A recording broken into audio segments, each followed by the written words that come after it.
Akhir-akhir ini, banyak di antara kita yang mengalami burnout, depresi, dan tekanan yang begitu kuat oleh karena masalah demi masalah yang tidak kunjung selesai datang menerpa kita. Dan bahkan kita merasa seolah-olah tidak ada jalan keluar atas masalah yang kita hadapi, dan kita berpikir bahwa semua pintu tertutup, dan kita merasa kita gagal. Kita gagal di dalam pekerjaan, gagal di dalam relasi, gagal di dalam studi, gagal di dalam rumah tangga.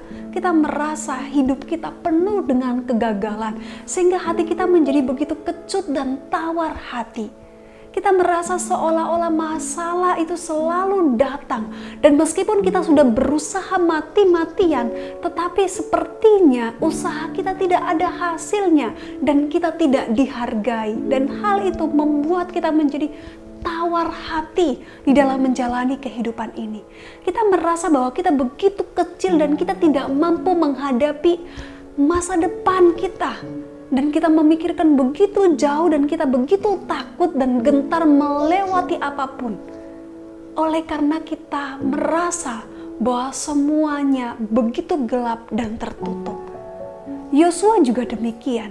Ketika dia menggantikan Musa untuk memimpin bangsa Israel keluar dari tanah Mesir untuk masuk ke tanah Kanaan, Yosua begitu takut dan gentar sehingga Tuhan perlu mengingatkan dia di dalam Yosua 1 ayat yang ke-9.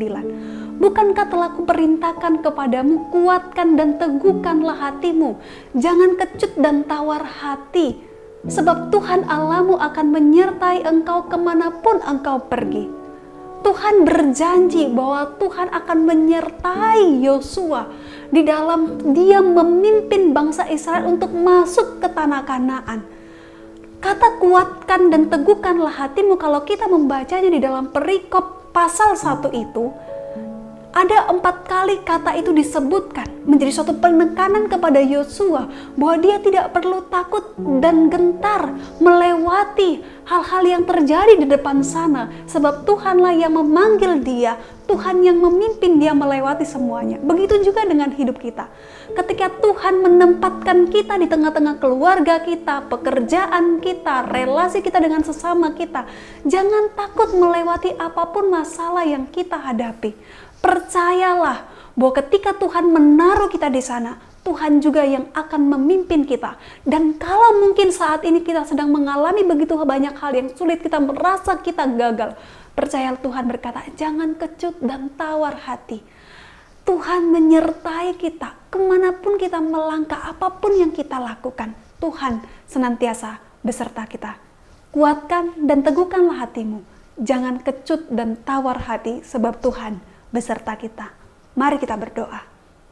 Terima kasih Tuhan, karena Engkau Allah yang senantiasa memimpin kami dan membuka jalan atas setiap persoalan yang kami hadapi. Ajar kami untuk tidak lagi kecut dan tawar hati, tapi kami percaya dan beriman hanya kepadamu.